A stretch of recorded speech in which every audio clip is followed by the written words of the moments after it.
सभी को मैं Navneet Gautam classes of physics में आप सभी का स्वागत करता हूं। बीएससी थर्ड सेमेस्टर इलेक्ट्रोमैग्नेटिक्स आप लोग पढ़ रहे हैं और इलेक्ट्रोमैग्नेटिक्स में आज हम पढ़ेंगे इलेक्ट्रिक फील्ड लाइंस का कॉन्सेप्ट। ठीक है जी, तो हेडिंग डालिए electric field lines. Electric field lines इन्हें हिंदी में कहते हैं वैद्युत क्षेत्र रेखाएं। ठीक है जी, इलेक्ट्रिक फील्ड क्या होता है? वैद्युत क्षेत्र, और लाइंस यानी रेखाएं, तो इन्हें क्या कहते हैं? वैद्युत क्षेत्र रेखाएं। ठीक है जी, एक नाम हो रहा है इनका लाइंस ऑफ फोर्स। ठीक है जी, क्या नाम है? लाइंस ऑफ फोर्स, यानी इन्हें बोलते हैं वैद्युत बल रेखाएं हिंदी में ना। तो वैद्युत बल रेखाएं या वैद्युत क्षेत्र रेखाएं, बात एक ही है, इलेक्ट्रिक फील्ड लाइंस का हो या लाइंस ऑफ फोर्स का हो। ठीक है जी, चलो तो देखो, आपको पता है ये इलेक्ट्रिक फील्ड लाइंस क्या है? एक कर्व होता है, इमेजिनरी कर्व है ना। मतलब इलेक्ट्रिक फील्ड लाइंस जो है, वैद्युत बल रेखाएं जो हैं, वो वास्तव में नहीं होती, ये इमेजिनरी है, काल्पनिक है ना। तो काल्पनिक वक्र होता है ये, जो यानी इमेजिनरी कर्व होता है जो इलेक्ट्रिक फील्ड में वैद्युत क्षेत्र में ड्रॉ किया जाता है, खींचा जाता है। ठीक है, और क्यों ड्रॉ किया जाता है? ताकि आप किसी पॉइंट पर इलेक्ट्रिक फील्ड की डायरेक्शन को बता सको।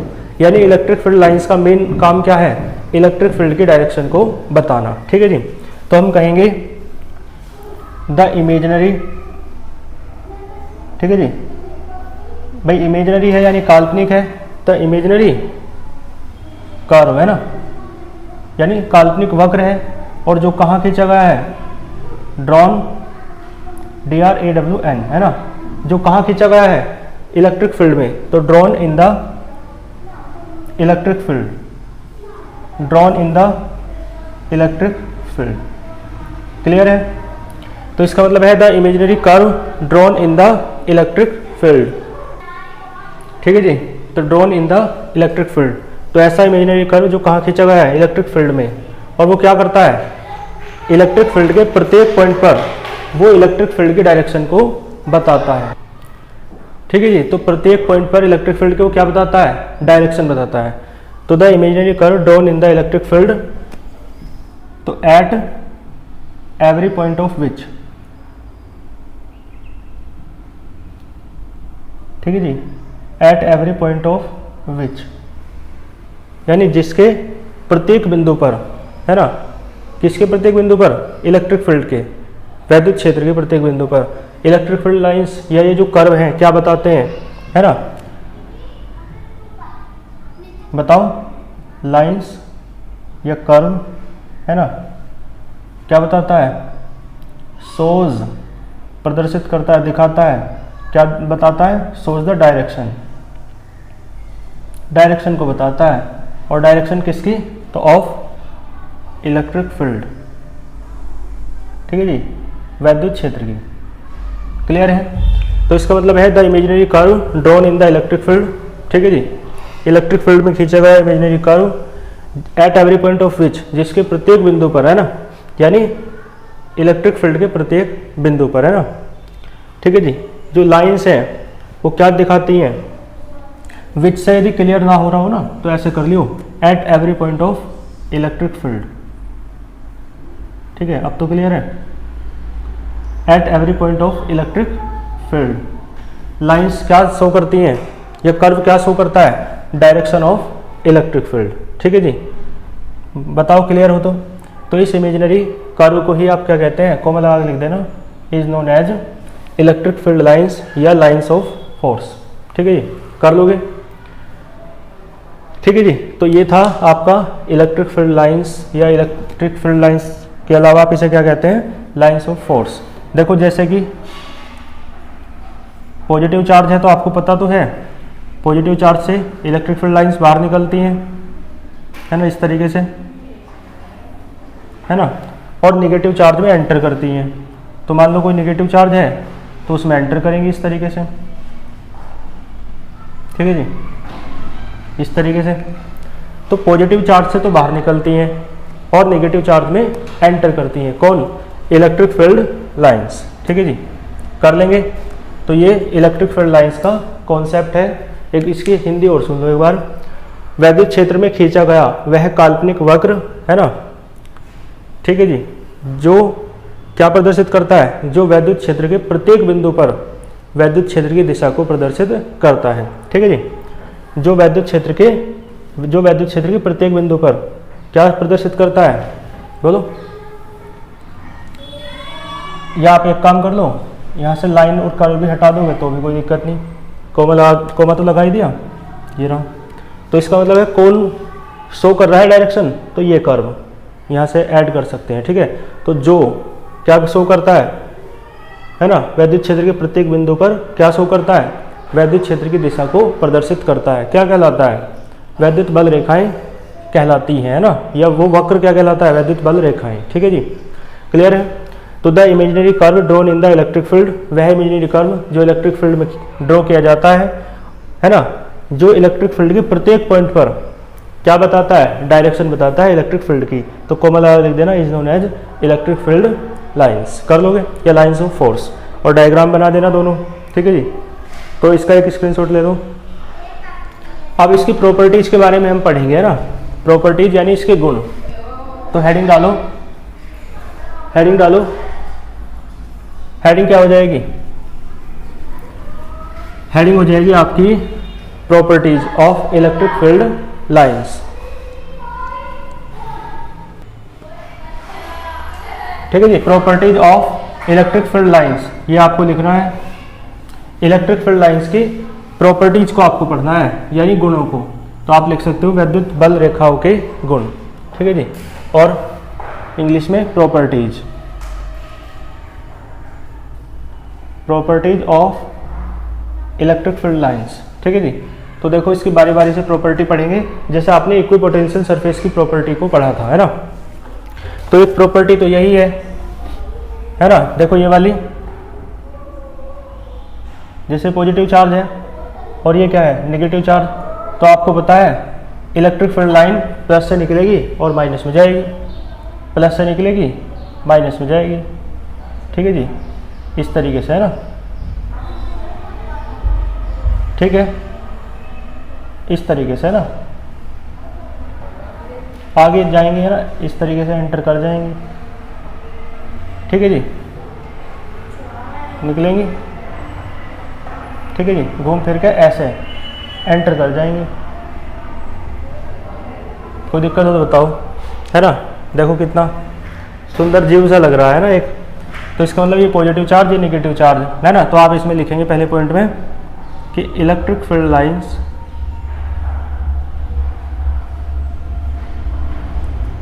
है ना, कहाँ से इमिट होती हैं, इमिट यानी उत्पन्न होती हैं, इमिट फ्रॉम पॉजिटिव चार्ज, है ना, पॉजिटिव चार्ज से निकलती है और कहाँ प्रवेश करती हैं, एंड एंटर टू द, बताओ कहाँ प्रवेश करती है, and enter to the negative charge, और नेगेटिव चार्ज में एंटर करती है ना, ठीक है जी। तो पहला पॉइंट आपका यही हो जाएगा। हिंदी में सुनो, वैद्युत बल रेखाएं धनावेश से निकलती हैं तथा ऋणावेश में प्रवेश करती हैं, कर लोगे। तो ये पहला पॉइंट है आपका, ठीक है जी। ऐसे ही पॉइंट वाइज लिखते जाएं, पहला पॉइंट हुआ। अब देखो दूसरे पॉइंट की ओर चलते हैं, है ना, लिख लिया होगा आपने इसे। तो देखो दूसरा पॉइंट का डायग्राम बिल्कुल सेम है, लेकिन दूसरे पॉइंट में नई बात हम समझ रहे हैं। यहाँ तो हमने ये कहा प्लस से निकलती है माइनस में जाती है, ठीक बात है। दूसरे पॉइंट में, दूसरी प्रॉपर्टी में आप ये पढ़ेंगे। अब ये बताओ, दोनों चार्जेस हैं, एक प्लस है एक माइनस है, ये इन्हें मिलाने वाली लाइन है ना। तो इस लाइन के ऊपर देखो डायग्राम को, और इस लाइन के नीचे देखो, क्या डायग्राम सेम है नहीं, इस लाइन के ऊपर भी और इस लाइन के नीचे, जैसे ऊपर वैसे ही नीचे, ठीक है जी। तो इसका मतलब है सिमेट्रिक होता है। इलेक्ट्रिक फील्ड लाइंस कैसी होती हैं, सिमेट्रिक होती हैं। उस लाइन के सिमेट्रिक जो लाइन दोनों चार्जेस को जोड़ती है, तो उस लाइन के ऊपर भी और नीचे भी इलेक्ट्रिक फील्ड लाइंस कैसी होती हैं, सिमेट्रिक। तो आप क्या कहेंगे, है ना, आप कहेंगे इलेक्ट्रिक फील्ड लाइंस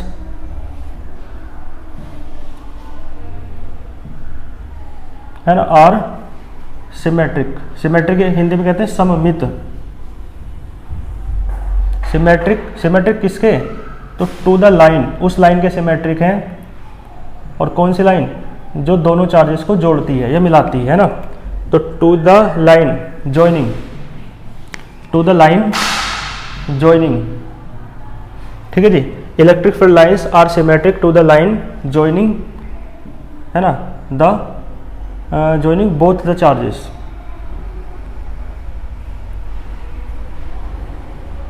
ठीक है जी, इलेक्ट्रिक फील्ड लाइंस, है ना, दोनों चार्जेस को जोड़ने वाली लाइन के अबाउट क्या रहती है, सिमेट्रिक। तो electric field lines are symmetric, है ना, to the line joining the charges. कर लोगे, ये दूसरा पॉइंट हुआ। ठीक है जी, इसका मतलब क्या हुआ, हिंदी में सुनिए, दोनों आवेशों को मिलाने वाली रेखा, है ना, के ऊपर तथा नीचे, है ना, वैद्युत बल रेखाएं सममित होती हैं। ठीक है, कर लोगे दूसरा पॉइंट भी। चलो तीसरे पॉइंट की ओर चलते हैं। ठीक है, मैं इसे रफ कर रहा हूं।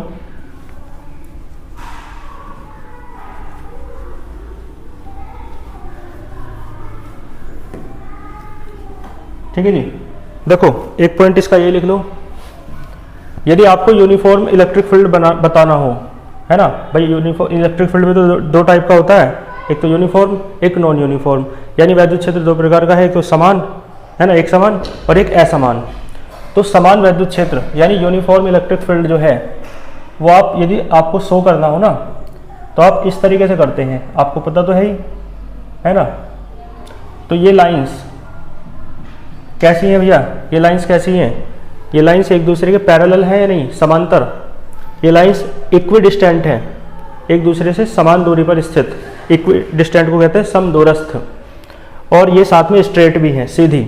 ठीक है, तो इसका मतलब है जो यदि इलेक्ट्रिक फील्ड लाइंस कैसी हो, पैरेलल हो, स्ट्रेट हो, इक्विडिस्टेंट हो, तो जो इलेक्ट्रिक फील्ड होगा वो कैसा होगा, यूनिफॉर्म होगा। ठीक है जी, क्लियर है। तो हम लिखेंगे ये स्ट्रेट यानी सीधी, ठीक है, कोमा पैरेलल। ठीक है जी, तीसरा पॉइंट है straight comma parallel and equidistant,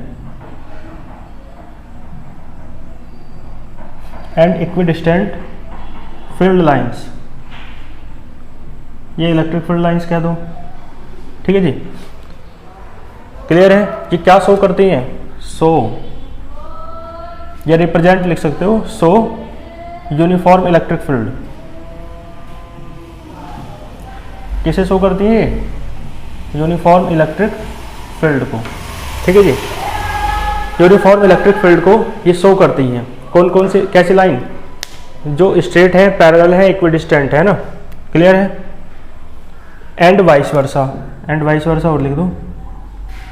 vice versa का तो अर्थ समझते होंगे, यानी कहने का मतलब इसका विपरीत भी है। भाई ध्यान देना, विपरीत कैसे, भाई देखो स्ट्रेट पैरेलल इक्विडिस्टेंट लाइंस है, तो इलेक्ट्रिक फील्ड कैसा होगा, यूनिफॉर्म इलेक्ट्रिक फील्ड। और यदि इसका उल्टा भी है, यदि इलेक्ट्रिक फील्ड यूनिफॉर्म है तो इलेक्ट्रिक फील्ड लाइंस कैसी होंगी, स्ट्रेट, पैरेलल और इक्विडिस्टेंट। बात समझ गए। ठीक है जी, तो इसका मतलब हम कहना चाह रहे हैं, एक बार हिंदी में सुनिए, इंग्लिश में तो आपको समझ में आएगा। देखो, सीधी, समांतर तथा समदूरस्थ यानी समान दूरी पर स्थित वैद्युत बल रेखाएं, है ना, एक समान वैद्युत क्षेत्र को प्रदर्शित करती हैं। कर लोगे। ठीक है जी, तो इस तरीके से ये तीसरा पॉइंट आपका हुआ। फोर्थ पे चलते हैं फिर। हाँ, इसमें एक चीज़ और कर लो, देखो हर जगह इलेक्ट्रिक फील्ड सेम है, तो चाहे आप देखो पॉइंट ए पर देख लो, पॉइंट बी पर देख लो, पॉइंट सी पर देख लो, इलेक्ट्रिक फील्ड कैसा होगा, electric field at point A, electric field at point B और electric field at point C, तीनों कैसे होंगे, बराबर। ठीक है जी, क्लियर है। तो इसके किसी भी बिंदु पर देख लो, किसी भी पॉइंट पर इलेक्ट्रिक फील्ड की वैल्यू कैसी होगी, सेम, तब उसे ही तो कहते हैं यूनिफॉर्म इलेक्ट्रिक फील्ड, एक समान वैद्युत क्षेत्र।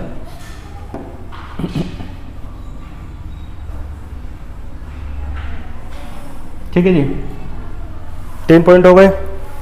फोर्थ पॉइंट देख लो, देखो कोई सरफेस है, ठीक है, तो इलेक्ट्रिक फील्ड लाइंस जो होती है ना वो सरफेस के परपेंडिकुलर होती हैं, है ना, सरफेस के कैसी होती हैं, परपेंडिकुलर। देखो ये सरफेस है तो इलेक्ट्रिक फील्ड लाइन परपेंडिकुलर है, ये सरफेस है तो इलेक्ट्रिक फील्ड लाइन परपेंडिकुलर है, यहाँ भी परपेंडिकुलर और यहाँ भी परपेंडिकुलर, हर जगह एंगल कितना बन रहा है 90 डिग्री। इसका मतलब है किसी बॉडी के सरफेस के इलेक्ट्रिक फील्ड लाइंस कैसी होती हैं, ये परपेंडिकुलर। ठीक है, तो बस आप एक बात कहेंगे, इलेक्ट्रिक फील्ड लाइंस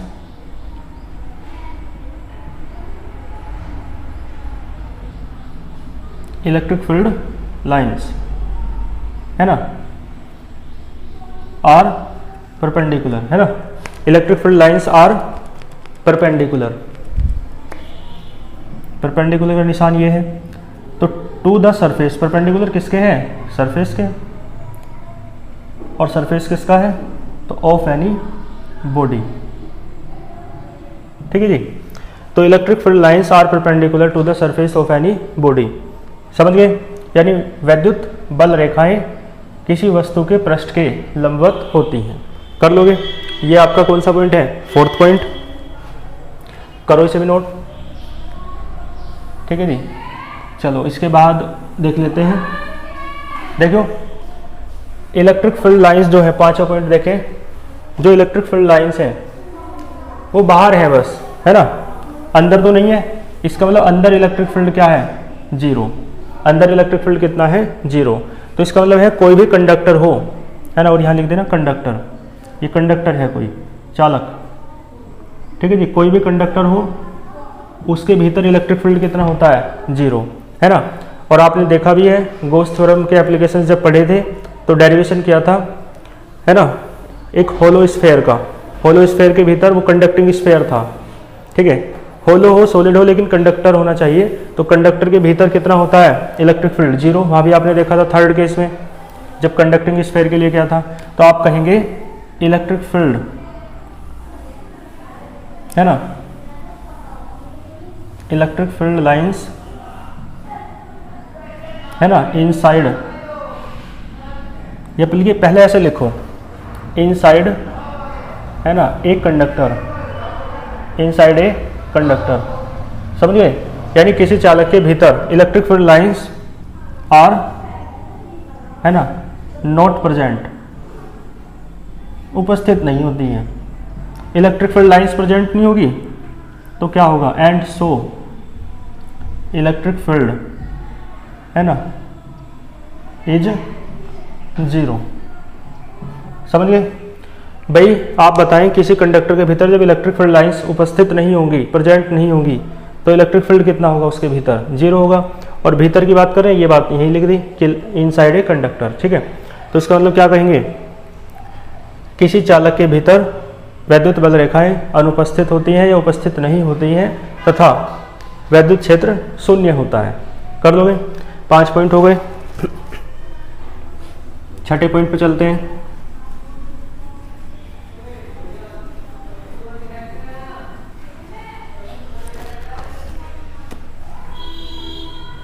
देखो एक पॉइंट ये है, जैसे प्लस से आपको पता है चलती हैं और माइनस तक जाती हैं, ठीक है, इस तरीके से। तो यदि आप इस पॉइंट पर देखना चाह रहे हैं, मान लो पॉइंट ए है इलेक्ट्रिक फील्ड की डायरेक्शन, तो आप यहाँ पर टेंजेंट खींच देंगे, यानी स्पर्श रेखा। इस पॉइंट पर देखना चाह रहे हैं तो यहाँ टेंजेंट खींच दो बी पर, और इस पर देखना चाह रहे हैं तो यहाँ टेंजेंट खींच दो। क्लियर है?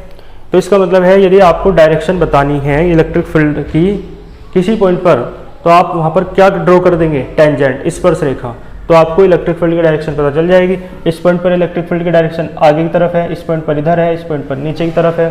क्लियर है ना? तो उसके लिए क्या करना पड़ता है, टेंजेंट ड्रॉ करना पड़ता है। तो इसका मतलब छठा पॉइंट ये हो जाएगा, तो द टेंजेंट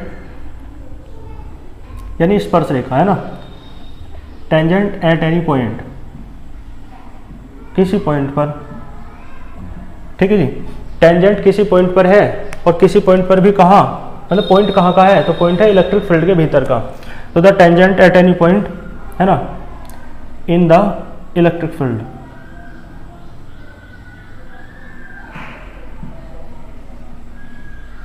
ठीक है जी, इलेक्ट्रिक फील्ड में। क्लियर है? और कहाँ, किसके ऊपर खींच रहे हो टेंजेंट, तो on the electric field line. भाई किसके ऊपर खींच रहे हो, इलेक्ट्रिक फील्ड लाइन के ऊपर ही तो खींच रहे हो टेंजेंट, स्पर्श रेखा। ठीक है। तो ये टेंजेंट जो है क्या करता है, ये शो करता है, तो शोज द डायरेक्शन, ये डायरेक्शन बताता है, ठीक है जी। किसकी डायरेक्शन बताता है, डायरेक्शन ऑफ इलेक्ट्रिक फील्ड, ठीक है जी। किसकी डायरेक्शन बताता है, इलेक्ट्रिक फील्ड की। क्लियर है। तो जो टेंजेंट है ना, किसी पॉइंट पर, कोई भी पॉइंट हो सकता है इलेक्ट्रिक फील्ड में, और किसके ऊपर खींचा tangent, on the electric field line, किसी इलेक्ट्रिक फील्ड लाइन के ऊपर, वो क्या शो करता है, वो शो करता है डायरेक्शन इलेक्ट्रिक फील्ड की। क्लियर है। एक बार इसकी हिंदी सुन लीजिए। तो हिंदी क्या हो जाएगी कि जो, देखो ध्यान देना, वैद्युत क्षेत्र में वैद्युत बल रेखा पर, है ना, वैद्युत बल रेखा के किसी बिंदु पर खींची गई स्पर्श रेखा, है ना, उस बिंदु पर खींची गई स्पर्श रेखा उस बिंदु पर वैद्युत क्षेत्र की दिशा को प्रदर्शित करती है। ठीक है जी। तो ये डायग्राम बना लेना। अब चलते हैं नंबर 7th पॉइंट की ओर, है ना। देखो इस पॉइंट को यदि आपने समझ लिया तो 7th पॉइंट भी आपके समझ में आ जाएगा।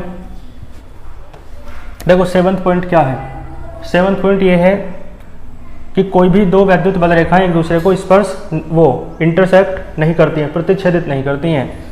क्लियर है। यानी two electric field lines can never intersect to each other. Clear है। मैं लिख देता हूं, देखो टू इलेक्ट्रिक फील्ड लाइंस, ठीक है जी, two electric field lines can not, या कैन नेवर, कभी नहीं करती है ना, कैन नेवर इंटरसेक्ट। ठीक है जी। तो two electric field lines can never intersect to each other, एक दूसरे को, ठीक है जी, क्या नहीं करती, इंटरसेक्ट, प्रतिच्छेदित नहीं करती है। क्लियर है। तो ये पॉइंट है आपका, ये प्रॉपर्टी है कि कोई भी दो वैद्युत बल रेखाएं एक दूसरे को प्रतिच्छेदित नहीं करती हैं। अब देखो क्यों नहीं करती, मैंने अभी आपको एक बार बताया। देखो मान लो कर रही हैं, करें तो क्या दिक्कत है, मैंने आपको बताया। देखो ये तो पॉइंट ऑफ इंटरसेक्शन है, कटान बिंदु या प्रतिच्छेदन बिंदु जिसे आप कहते हैं। और मैंने अभी आपको बताया किसी पॉइंट पर, यदि इलेक्ट्रिक फील्ड लाइन के किसी पॉइंट पर यदि आपको इलेक्ट्रिक फील्ड की डायरेक्शन बतानी है, तो आप उस पॉइंट पर वहाँ क्या ड्रॉ करो, बोलो क्या ड्रॉ करेंगे, टेंजेंट, और वो किसके डायरेक्शन को बताएगा, इलेक्ट्रिक फील्ड के। तो इस पे टेंजेंट ड्रॉ किया, तो इसके अनुसार इलेक्ट्रिक फील्ड की डायरेक्शन इस तरफ है, और इसके अनुसार इलेक्ट्रिक फील्ड की डायरेक्शन इस तरफ है। अब एक ही पॉइंट पर इलेक्ट्रिक फील्ड की दो डायरेक्शन थोड़ा हो जाएंगी, एक ही पॉइंट पर तो इलेक्ट्रिक फील्ड की एक ही डायरेक्शन होगी ना। ठीक है। जैसे मैंने बताया, देखो ऐसे था, तो यहाँ तो ऊपर की तरफ, यहाँ आगे की तरफ, यहाँ नीचे की तरफ, तो यहाँ डायरेक्शन अलग अलग थी, ऊपर आगे नीचे, तो पॉइंट भी तो अलग अलग है। लेकिन यहाँ एक ही पॉइंट पर एक बार करा, ऊपर को भी है और नीचे को भी है, एक ही पॉइंट पर दो डायरेक्शन कैसे हो सकती हैं, समझ गए ना। तो इसका मतलब है एक इसलिए नियम बनाया गया कि दो इलेक्ट्रिक फील्ड लाइंस कभी एक दूसरे को इंटरसेक्ट नहीं करेंगी, है ना। और क्यों नहीं करेंगी, तो कारण मैंने आपको डायग्राम में बताया, और बाकी कारण पूछता भी है तो मैं लिख देता हूँ, लिखेंगे बिकॉज, है ना, क्या कारण है, तो लिखेंगे बिकॉज इफ दे इंटरसेक्ट, यदि वे एक दूसरे को काटेंगी तो क्या होगा, इफ दे इंटरसेक्ट, है ना, to each other, if they intersect to each other, है ना, यदि वो एक दूसरे को काटती हैं, है ना, तो क्या होता है, यदि वे एक दूसरे को काटती हैं या स्पर्श करना नहीं बल्कि काटना ही है ना, if they intersect to each other. तो देखो जो टेंजेंट है वो तो शो करता ही है किसकी डायरेक्शन, इलेक्ट्रिक फील्ड की। तो देखो क्या कहेंगे, तो देन, है ना, at point of intersection, at point of intersection, ठीक है जी, यानी इंटरसेक्शन पॉइंट पर, जिसे आप प्रतिच्छेदन बिंदु भी कहते हैं, उस बिंदु पर, ठीक है जी, जिसे आप इंटरसेक्शन पॉइंट कहते हैं, उस पॉइंट पर क्या होगा, इलेक्ट्रिक फील्ड की दो डायरेक्शन होगी, है ना। तो electric field has two directions, electric field has two directions, दो डायरेक्शंस रखेगा कौन, इलेक्ट्रिक फील्ड, है ना। और जो कि क्या है, इम्पॉसिबल, तो विच इज इम्पॉसिबल।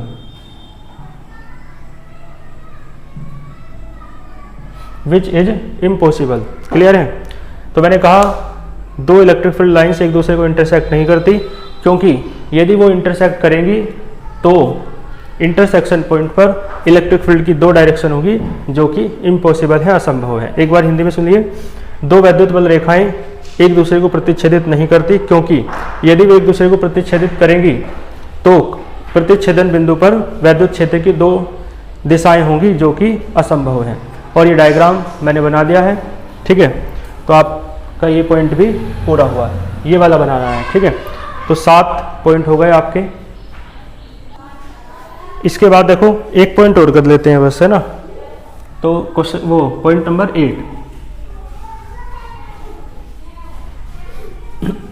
देखो, पॉइंट नंबर 8 क्या होगा। देखो पॉइंट नंबर 8 ये है, जैसे पॉजिटिव चार्ज है, इलेक्ट्रिक फील्ड लाइंस देखो ऐसे जा रही है बाहर निकल के, ठीक है जी। और एक पॉजिटिव चार्ज ये है, पर इसका मैग्नीट्यूड ज़्यादा है, तो इलेक्ट्रिक फील्ड लाइंस ऐसे जाएंगी, है ना, ऐसे। लेकिन इसमें ज़्यादा जा रही हैं क्योंकि इसका मैग्नीट्यूड क्या है, ज़्यादा, परिमाण इसका ज़्यादा है, ठीक है जी।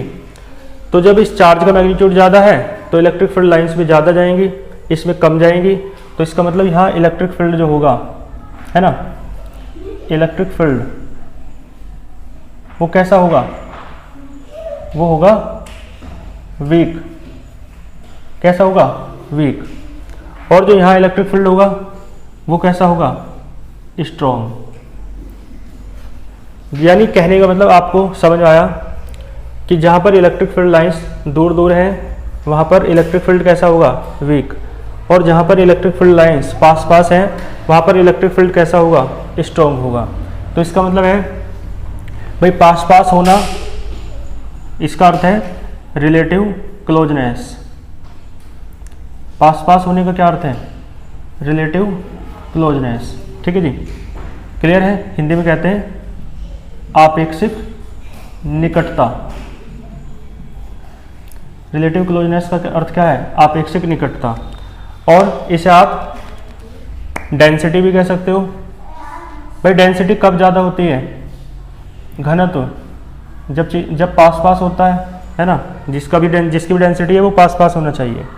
जैसे पॉपुलेशन डेंसिटी होती है ना, तो जनसंख्या या लोग पास पास रहते हैं, निवास करते हैं, तो पॉपुलेशन डेंसिटी जनसंख्या घनत्व ज़्यादा होता है। या आप इसे नंबर ऑफ, है ना, लाइंस भी कह सकते हो, number of electric field lines. तो एक बार बताओ, number of electric field lines ज़्यादा है तो इलेक्ट्रिक फील्ड स्ट्रॉन्ग है, number of electric field lines कम है तो इलेक्ट्रिक फील्ड वीक है, ठीक है जी। यहाँ से लगाया। अब खुद बताओ, डेंसिटी इसमें ज़्यादा है ना, घनत्व, घना, घनी, यही तो है ज़्यादा। तो डेंसिटी ज़्यादा है तो स्ट्रॉन्ग है, डेंसिटी कम है तो इलेक्ट्रिक फील्ड वीक है, ठीक है। रिलेटिव क्लोजनेस, निकटता कहाँ ज़्यादा है ना, यहाँ पे ही तो है क्लोजनेस, निकटता ज़्यादा। तो निकटता ज़्यादा तो स्ट्रॉन्गनेस ज़्यादा रहेगी, स्ट्रॉन्ग रहेगी इलेक्ट्रिक फील्ड लाइंस। और जहाँ निकटता कम है, यहाँ देखो दूर दूर है तो निकटता कम हुई ना, ये क्लोजनेस कम हुई, तो इलेक्ट्रिक फील्ड कैसा रहेगा, वीक। इसका मतलब ये सारी चीज़ें बढ़ती हैं तो मैग्नीट्यूड जो है इलेक्ट्रिक फील्ड का वो बढ़ता है। मैग्नीट्यूड बढ़ेगा, परिमाण, तो स्ट्रॉन्ग होगा इलेक्ट्रिक फील्ड। और यदि मैग्नीट्यूड घटेगा तो वीक होगा। तो इसका मतलब है ये सारी चीज़ें डायरेक्टली प्रोपोर्शनल होती हैं, अनुक्रमानुपाती होती हैं वैद्युत क्षेत्र के परिमाण के, है ना, इलेक्ट्रिक फील्ड के मैग्नीट्यूड के। तो आप कह सकते हैं नंबर ऑफ लाइंस यानी वैद्युत बल रेखाओं की संख्या, है ना। तो आप कह सकते हैं कि रिलेटिव क्लोजनेस, इसका पॉइंट लिख लो, रिलेटिव क्लोजनेस, है ना, और डेंसिटी और नंबर ऑफ लाइंस, है ना, is directly proportional to the magnitude of electric field, ठीक है। और फिर ये डायग्राम बना देना और यहाँ बता देना कि यहाँ दूर दूर है तो इलेक्ट्रिक फील्ड वीक है, क्योंकि दूर दूर है ना, रिलेटिव क्लोजनेस कम है, डेंसिटी कम है, अर्थात नंबर ऑफ लाइंस कम है, तो इसलिए वीक है ये। और यहाँ नंबर ऑफ लाइंस ज़्यादा है, डेंसिटी ज़्यादा है, रिलेटिव क्लोजनेस भी ज़्यादा है, तो स्ट्रॉन्ग है। तो इसका मतलब 3 वर्ड है लेकिन तीनों का मतलब एक ही है। भाई नंबर ऑफ लाइंस ज़्यादा होगी तो डेंसिटी ज़्यादा होगी, नंबर ऑफ लाइंस ज़्यादा है, डेंसिटी ज़्यादा है, तो पास पास होंगी, समझ गए ना। तीनों वर्ड्स का मतलब एक ही है, ठीक है। तो ये 8वां पॉइंट था, इसे भी आप कर लेंगे। एक बार हिंदी में सुन लीजिए कि आपेक्षिक निकटता घनत्व, आपेक्षिक निकटता या घनत्व या वैद्युत बल रेखाओं की संख्या वैद्युत क्षेत्र के परिमाण के अनुक्रमानुपाती होती है ना, समझ गए ना। तो अनुक्रमानुपाती का होने का मतलब ये बढ़ेगा तो ये भी बढ़ेगा, ये घटेगा तो ये भी घटेगा, ये मतलब है डायरेक्टली प्रोपोर्शनल का, ठीक है। 8 पॉइंट मैंने आपको कराए तो इसकी प्रॉपर्टीज आपकी कंप्लीट हुई, ठीक है जी। इसे करो, फिर इसके बाद एक छोटा सा टॉपिक और करा दूं। इसके बाद चलते हैं, ये तो है ना इलेक्ट्रिक फील्ड लाइंस मैंने आपको पढ़ाई और उसकी प्रॉपर्टीज भी, तो आपको इसमें कोई दिक्कत नहीं होनी चाहिए। अब एक नेक्स्ट टॉपिक करेंगे। जो नेक्स्ट टॉपिक है आपका वो होगा, हेडिंग डालो POI, है ना, पॉइसन्स इक्वेशन। एक तो पॉइसन्स इक्वेशन करेंगे, है ना, और एंड एक करेंगे लाप्लास इक्वेशन,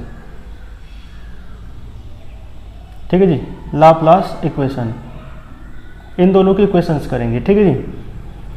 तो ध्यान दो, आप इसमें लिखो वी नो दैट, है ना, हम जानते हैं, क्या जानते हैं, डिफरेंशियल, डिफरेंशियल पूरा लिखना, differential form of Gauss law करा रखी है ना, डिफरेंशियल फॉर्म गॉस लॉ की, है ना। तो डिफरेंशियल फॉर्म गॉस लॉ की क्या होती है आपको पता है, डाइवर्जेंस ऑफ इलेक्ट्रिक फील्ड, ठीक है जी। क्या होता है, डाइवर्जेंस ऑफ इलेक्ट्रिक फील्ड होता है रो अपॉन एप्सिलॉन नॉट, ठीक है, याद होगा आपके। डाइवर्जेंस ऑफ इलेक्ट्रिक फील्ड क्या होता है, रो अपॉन एप्सिलॉन नॉट। और डाइवर्जेंस को आप ऐसे लिख सकते हैं, डेल डॉट वेक्टर ई, ठीक है, तो rho upon epsilon not, clear है। और आप जानते हैं वेक्टर ई बराबर क्या होता है, मैंने करा रखा है, माइनस ऑफ ग्रेडियंट वी, पढ़ा है ना आपने। और इसे आप ऐसे लिख सकते हैं, वेक्टर ई बराबर होता है माइनस ऑफ ग्रेडियंट को डेल लिख सकते हो ये, ठीक है जी, क्लियर है। यहाँ पे रख दो, तो डेल डॉट इसकी वैल्यू रख दो माइनस का डेल वी बराबर रो अपॉन एप्सिलॉन नॉट, ठीक है जी। माइनस बाहर आ जाएगा तो डेल डॉट डेल वी बराबर rho upon epsilon not, minus को इधर ले जाओ और ये डेल डॉट डेल ये हो जाएगा डेल स्क्वायर, ठीक है जी। क्या हो जाएगा, डेल स्क्वायर, है ना। तो डेल स्क्वायर हो जाएगा और डेल स्क्वायर को कहते हैं लाप्लासियन, ठीक है जी। क्या कहते हैं, लाप्लासियन। तो ये हो जाएगा, माइनस तो उधर ले जाओ तो हो जाएगा डेल स्क्वायर वी, है ना, डेल स्क्वायर वी बराबर क्या हो जाएगा, रो अपॉन एप्सिलॉन नॉट, और वो भी माइनस के साथ, माइनस इधर चला गया ना, ठीक है जी। तो इस तरीके से आएगा। तो डेल स्क्वायर वी बराबर क्या होता है, minus of rho upon epsilon not, है ना। वेयर करके बता देना, वेयर एप्सिलॉन नॉट बराबर है परमिटिविटी ऑफ फ्री स्पेस और, है ना, एयर, यानी जहां एप्सिलॉन नॉट बराबर है निर्वात वायु की वैद्युतशीलता, ठीक है जी। डेल स्क्वायर क्या है मैंने बता दिया, लाप्लासियन कहते हैं इसे। और वी क्या है, वी आप जानते हैं वैद्युत विभव, है ना, इलेक्ट्रोस्टैटिक पोटेंशियल। रो क्या है, रो है वॉल्यूम चार्ज डेंसिटी, जिसे आप आयतन आवेश घनत्व कहते हैं, कर लेंगे। और इसके नीचे लिख देना, this equation is known as, है ना, पॉइसन्स इक्वेशन, इसे आप पॉइसन इक्वेशन कहते हैं, ठीक है जी। और देखो लाप्लास की इक्वेशन क्या है, तो इफ जो रो है वॉल्यूम चार्ज डेंसिटी यदि जीरो है ना, लिख देना, if volume charge density is zero, यानी दैट इज रो बराबर जीरो, तो देखो क्या आएगा, डेल स्क्वायर वी बराबर जीरो ना आ जाएगा, ठीक है जी। तो इसे बोलते हैं लाप्लास इक्वेशन, लाप्लास इक्वेशन, है ना, कर लोगे। तो नीचे लिख देना, it is known, this equation is known as Laplace equation, और इसके नीचे लिख देना, this equation is known as Poisson's equations, कर लोगे। तो ये दोनों टॉपिक भी आपको मैंने करा दिए। आज के लेक्चर में इतना ही रखते हैं, फिर नेक्स्ट लेक्चर में नेक्स्ट किसी टॉपिक के साथ मिलते हैं। तब तक अच्छे से पढ़ते रहिए। वीडियो के डिस्क्रिप्शन बॉक्स में टेलीग्राम चैनल का लिंक है, वहाँ पर आपको PDF नोट्स मिलते हैं, है ना, लेक्चर्स के। तो इसलिए आप टेलीग्राम चैनल को ज्वाइन कर लीजिए। ठीक है जी, अच्छे से पढ़ते रहिए। All the very best.